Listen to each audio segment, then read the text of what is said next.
has a message for his own people in regards to, white people being less and less in population. Check it out. Why aren't white people talking about this more? We are on the verge of global extinction, according to Wall Street Apes, the most reputable news source on X. As you can see, 100 years ago, we represented about 35% of the population. 50 years ago, 20%. 25 years ago, 15%. Today, just 8%. And in the United States of America, in 2046, white people will be considered a minority. Elon Musk is the only one that gets it. If current trends continue, whites will go from being a small minority of world population today to virtually extinct. I've come up with a solution that will actually prevent this mass extinction level event for white people everywhere. And it's quite simple. All you have to do is more. What is wrong with you? Just your wives. You can't get your up because you're too busy running your mouth blaming minorities for all your fucking problems. Just more. That's the whole fucking game. That's why God put you on this earth and you're not doing a fucking job.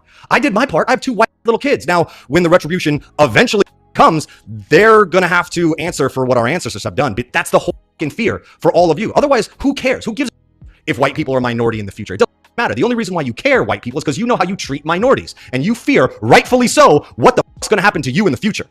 Hopefully, my kids' friends see videos of me and they give them a because they are in for a world of hurt. So, of course, we have to bleep out a lot of it because it was very colorful, but it was like, make more children, right? Now, he said the end game is, yeah, we're going to get that back. You can, try to populate as much as you want, have as many children, but at the end of the day, we got to get that back. Now, of course, he said minorities, and we don't necessarily call ourselves minorities, but we got what he was saying. He was talking about us probably more so than anybody because the United States of America, white supremacy, have done rather a lot of things to black Americans. And so he was like, there's nothing you can do. There's nothing we can do as white people to escape what we got coming to us. See, I like people like him because he's not asleep. Well, and I would say this, they all know it. Elon Musk and all these other people, they know it. They're trying to avoid it. And that's why you see them legislating the way they are, but you cannot out-legislate the will of God. It is impossible to do. You cannot do what you've done to a whole group of people and other people all over the place and get away with it. White folks have been getting away with it per se for a very long time. And guess what? Time is up. And they know it. So they're trying to do all these things. Oh, we got to try to suppress everybody else even more so, right? Make all these bills and take all these things away from them and make whiteness great again, right? That's why you're hearing even the vice president of the United States talking about we're going to stop apologizing for being white. It's like, man, is that your job? To sit up there and openly, because I know they do it underly, right?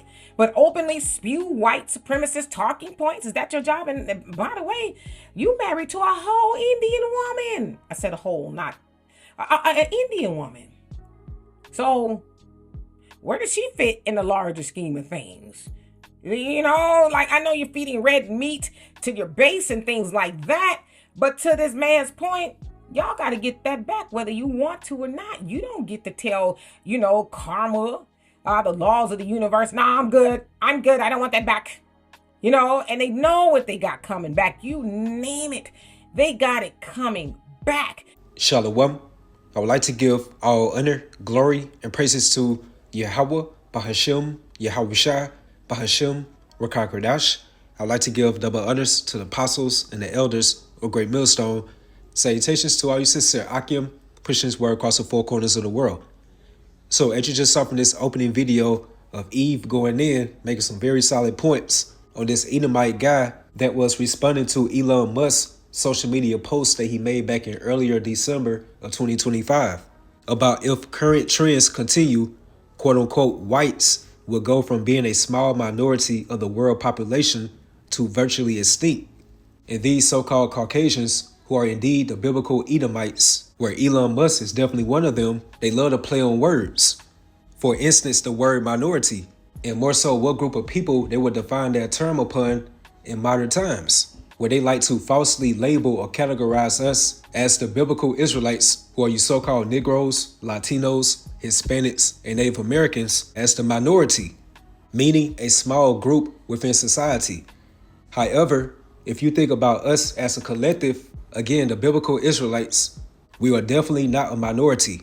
But again, that shows you the wiles of this devil, Esau Edom, where they love to racially and ethnically box us in. But according to the Most High, YAHAWAH, the children of Israel are symbolized as the sand of the sea. And that takes me to Hosea 1:10. Yet the number of the children of Israel should be as the sand of the sea, which cannot be measured nor numbered.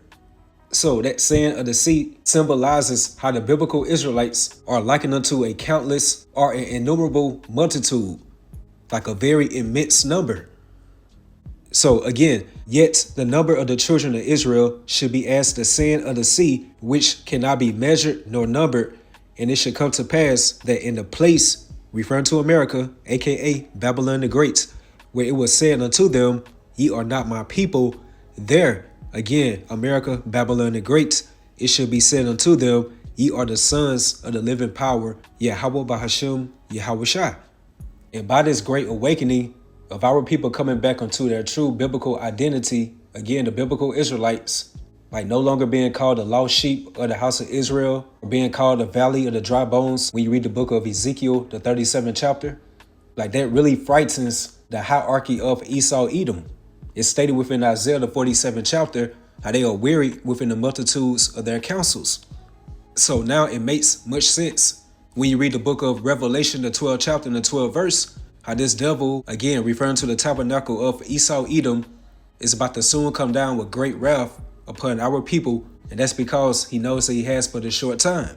Because beginning with these elites of Esau Edom, they definitely see the miraculous signs that YAHAWAH BAHASHAM Yahushua is performing upon America, and how this American corporation is circling the drain, along with their rulership, via their left-handed blessing. So that's why these higher up Edomites are on that campaign forwarding their Edomite supremacy and pushing towards the implementation of their left-handed NWO, this great reset. And now these lower level Edomites are coming out to the forefront on social media, and the Most High is starting to mentally plague them and to have them saying they know they have to pay for the sins of their forefathers or the atrocities they brought upon our forefathers. That takes me to Isaiah chapter 14, verse 21. Prepare slaughter for his children for the iniquity of their fathers, that they do not rise, nor possess the land, nor fill the face of the world with cities. So if the Most High Yahweh punish us as his chosen people via the deeds of our forefathers, because we are our forefathers coming back in a process called reincarnation, then how much more these other heathen nations, especially the nation that he has to end the nation with forever, which are the biblical Edomites. And no one can't say that the Most High is not fair. Like he literally allowed every nation that we see in today's time to be given a chance to rule, and even being over us as the biblical Israelites. Like we have been subjugated unto all nations one point of time or another. Now everything's coming back in full circle, hence these end time biblical prophecies where the chickens coming home to roost, meaning that you have to face all the consequences of your past actions. And that's by touching the apple of the Most High's eyes, the Israelites. And that takes me to Zechariah 2 verse 8. For thus said the Lord, YAHAWAH BAHASHAM Yahushua of hosts, after the glory have he sent me unto the nations which spoiled you. And the word spoil goes into like to impair or to destroy the quality or the value of. Like Esau really furthered the affliction of us discontinuing from our heritage. And by adhering to Esau Edom's principles, code of conduct, ethics, and being cultivated within his mannerisms, we became as a nation degenerates, uncivilized. We were likened unto beasts. And that's because we did not have that spiritual discernment to decipher or judge what is wrong or what is right according to the standard of YAHAWAH BAHASHAM Yahushua. So again, for thus said the Lord, YAHAWAH BAHASHAM Yahushua of hosts, after the glory have he sent me unto the nations which spoiled you, again like spiritually, mentally ruin us. For he that toucheth you, toucheth the apple of his eye. And on the blue letter, once you go to the word apple right here for the definition, it says something hollowed as a gate. And here's the point, i.e. pupil of the eye. And the pupil is that black circular opening in the center of your iris. Like someone pokes you in the eye, it becomes easily irritated or sensitive. And that's exactly how the Most High through his only begotten Son, Yahawashi, are when anybody trying to bring harm upon us as his chosen people. That's why it stated within Baruch 4:26, my delicate ones, which are referring to the Israelites, have gone rough ways, and were taken away as a flock caught of the enemies. And those rough ways can be referenced into the transatlantic slave trade from a physical perspective, and via the diaspora or the diaspora, which means the scattering of the Israelites. Once we got settled wherever they took us to, from a spiritual perspective, we started to follow every wind and doctrine that Esau administered unto us, hence being called the lost sheep of the house of Israel. And that takes me to Baruch chapter 4 verse 10. For I saw the captivity of my sons and daughters, which the everlasting brought upon them. So our downfall as the Israelites was all orchestrated by the Heavenly Father Yahawah through his only begotten Son YAHAWASHI, which was all due to our disobedience as a nation. Verse 11. With joy did I nourish them, but sent them away with weeping and mourning. Let no man rejoice over me, a widow and forsaken of many, who for the sins of my children am left desolate, because they departed from the law of the Most High Yahawah. They knew not his statutes, nor walked in the ways of his commandments, nor trod in the paths of discipline in his righteousness. Verse 14.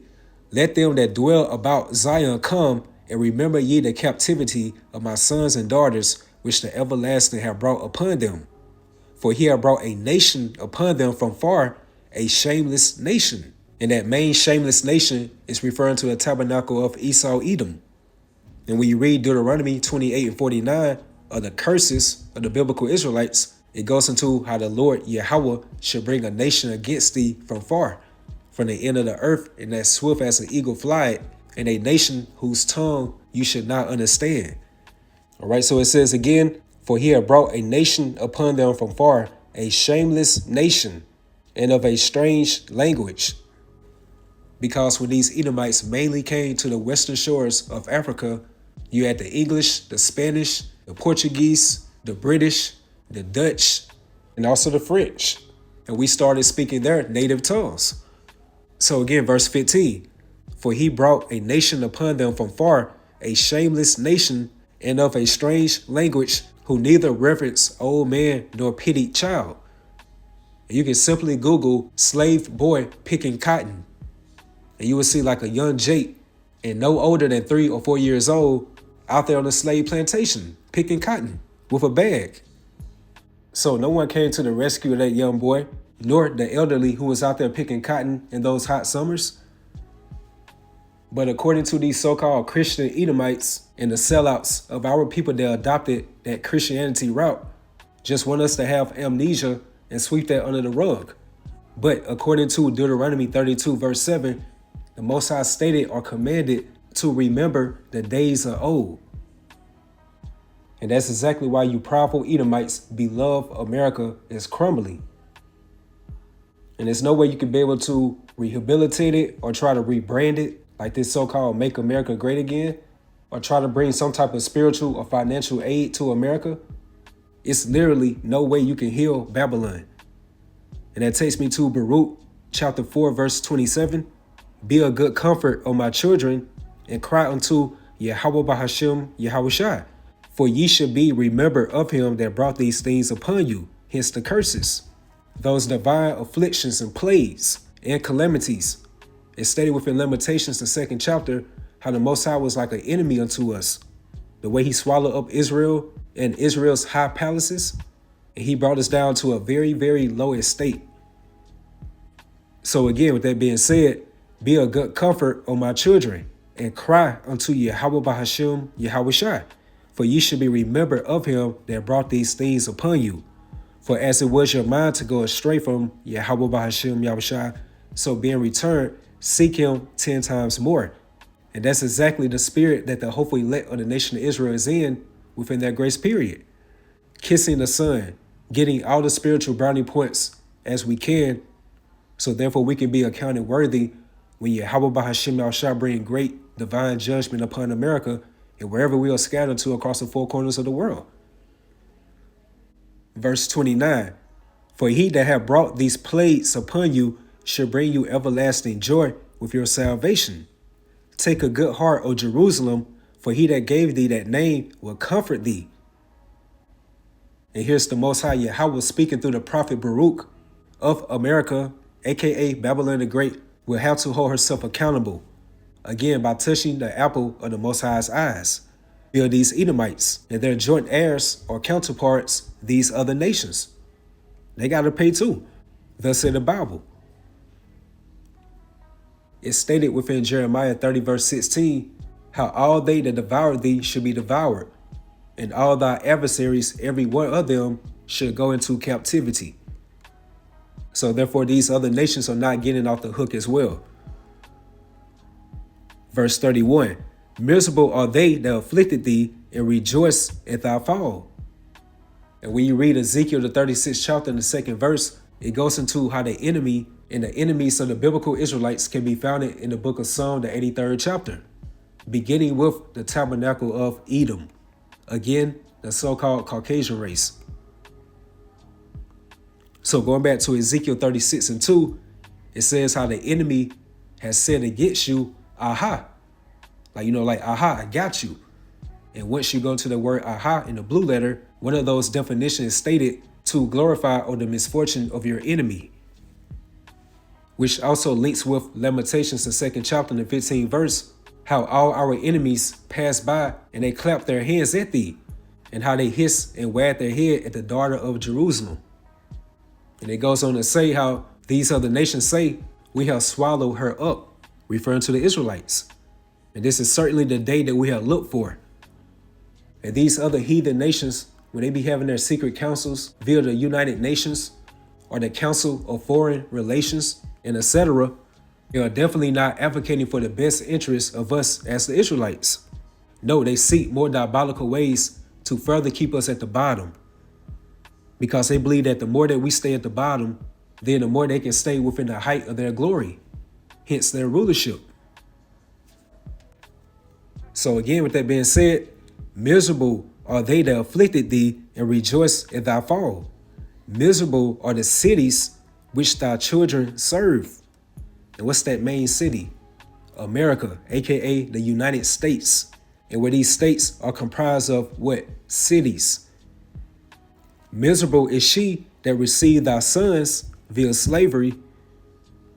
For as she rejoiced at thy ruin and was glad of thy fall, so should she be grieved for her own desolation. For I would take away the rejoicing of her great multitude, and her pride should be turned into mourning. Like, look at the current state of these Americans. Like, most of them are already to that breaking point due to these draconian measures that these global elites are instrumenting upon them. Verse 35, for fire should come upon her from the everlasting, long to endure, and she should be inhabited of devils for a great time. And this is going to be post World War III, and also by our Lord and Savior, YAHAWASHI, and his heavenly hosts. They are going to bring fire upon this great whore, America, as well. So when it says right here, how she, referring to America, should be inhabited of devils for a great time, it links with Isaiah the 34th chapter and 11th verse, how it goes into how the cormorant, the bitter, the owl, and the raven should possess it and dwell in it, which means that these desert-like creatures will soon be the new tenants in America very soon, because no human body will ever dwell here again.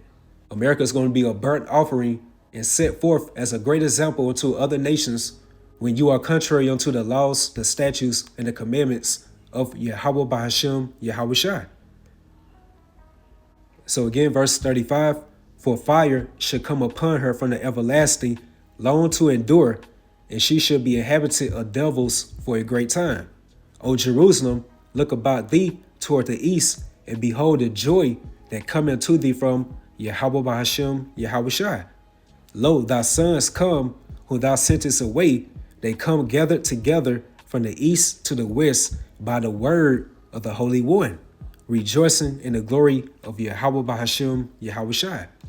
And pursuant to Matthew 24 verse 14, it goes into how this gospel, which is a particular gospel that's going to be propagated within these latter times, and how this gospel of the kingdom should be preached in all the world, and how this gospel of the kingdom should be preached in all the world for a witness unto all nations. And then should the end come. And only the elect of the nation of Israel is being gathered by this holy gospel. That's why it's stated within Romans 10 and 18, how their sound went into all the earth and their words unto the ends of the world. Via that spiritual vehicle, the internet, hence the World Wide Web. And it did that heavy lifting for the elect of the nation of Israel to be sealed, to have that THAWADAH, when you read the book of Ezekiel, the 9th chapter, which is that mark of exemption from judgment. And that takes me to Lamentations 4 verses 21 to 22 within the NLT, the New Living Translation. Are you rejoicing in the land of Uz, O people of Edom? And the people of Edom are referring to you so-called Caucasian race within today's time. You are indeed the biblical Edomites. But you too must drink from the cup of the Lord's anger. And that cup represents ultimately slavery, like all the bitterness, the afflictions, the calamities, the plagues, the punishments that YAHAWAH BAHASHAM put us through, because we have to drink that cup as well. And pursuant to the book of Deuteronomy 30 verse 7, those same curses are gradually being transitioned unto you. And it says, you too will be stripped naked in your drunkenness. O beautiful Jerusalem, your punishment will end. You will soon return from exile, but Edom, your punishment is just beginning. So going back to that opening video of that Edomite speaking, and more so responding to Elon Musk's social media posts, and how these so-called elites of Esau Edom are tapping more into their Edomite supremacy, and they're pleading to their people, these Edomites, like if they do not reproduce more, then they're going to virtually become extinct. However, that's not the case, because these Edomites will soon be subjugated unto us in the next kingdom to come, which is the kingdom of YAHAWASHI. It can be interchangeable with the kingdom of heaven. According to Revelation, the 13th chapter, in the 10th verse, how he that leadeth into captivity should go into captivity, and how he that killeth with the sword must be killed with the sword. And here is the patience and the faith of the saints, and the saints are the Israelites. When you read the book of Psalm 50 verse 5, and also the book of Psalm 148 verse 14. So after that 1,000-year period, when these Edomites and their counterparts, again, their joint heirs, these other nations, will have to serve us 1,000 years in the next kingdom to come. That's when Esau Edom as a nation will receive that judgment of Obadiah 1 verse 18. So right now, you Edomites are not becoming extinct just yet. And I was just thinking how America's indeed that spiritual Egypt. So now these Edomites begin with the hierarchy of them, are seeing that the Most High is setting that stage for America to meet that divine judgment. And I definitely see how America's indeed that spiritual Egypt. Because the more that the ancient Egyptians afflicted us, then the more we as the biblical Israelites became more fruitful, we increased abundantly, we multiplied, and waxed exceedingly mighty or strong. And whatsoever things were written for aforetime were definitely written for a learning. How much more this new spiritual Egypt, which further explains why these elites of Esau Edom are worried that they are becoming extinct, because they see that the so-called minorities, again referring to you Israelites, are continually multiplying and growing, which is another aspect how this devil is soon about to get ready to come down with great wrath, and how this dragon was very wroth with that woman. But it's all good, because unto the hopefully elect, just like the Most High YAHAWAH heard our cries back in ancient Egypt, how much more now within the new spiritual Egypt. So with that, hopefully you all was edified, you all stay strong, keep pushing forward. Shalom.